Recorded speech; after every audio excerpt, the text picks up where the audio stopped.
District secretary, এরপরে কে district secretary? BMS district secretary কে? নারায়ণ দেবনাথ, আর আরেকজন আছে দুলাল গোস্বামী, তাই বলে জয়েন্ট সেক্রেটারি। তারা আমার ডাকাইছে, আরেকজন দিয়ে ফোন করাইছে আমার নামে বলে এই সেটা অভিযোগ আছে। তাহলে আমি বলছি আচ্ছা ঠিক আছে, আমি তো মুখানো জমিন আছি, আমি তো আজকে যেতে পারতাম না, তোমরা যেটা যে সিদ্ধান্ত আমার জানাবে। বলছে না উনি লাগবো।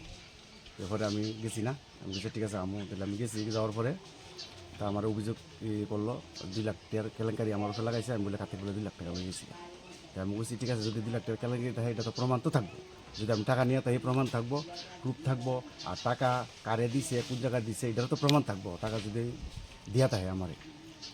তারপরে ওই ওই যে গৌতম অধিকারী আর গৌতম অধিকারী ফোলা করতেছে, হ্যাঁ তুই নিছত মুখের ভাষা পেয়েছিরা, তো ভাষা তো সব জায়গায় উচ্চারণ করুন যারা কখনো জানা, মুখের ভাষা যেভাবে আইসি এইভাবেই উচ্চারণ করছে। তুই নিছত বাটপারি করিস না, গাড়ির বদলা গাড়ি দিয়া যা, তুই টেহারিয়া।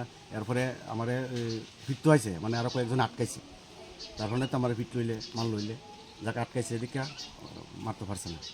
তারপরে গাড়ি বদলা তুই 2 লাখ টাকার বদলা গাড়ি দিয়া যা, গাড়ি নিতে পারতি না, এই না সেই না।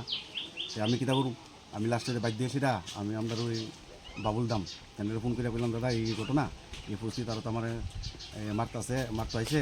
এরপরে আমার লোক তো বেতালা অবস্থা করতেছে, তারা তো কইতেছে গাড়ি আটকে রেখে দিব, এই গাড়ি দিত না, এই না সিনা গাড়ির জন্য কথাবার্তা দিতেছে।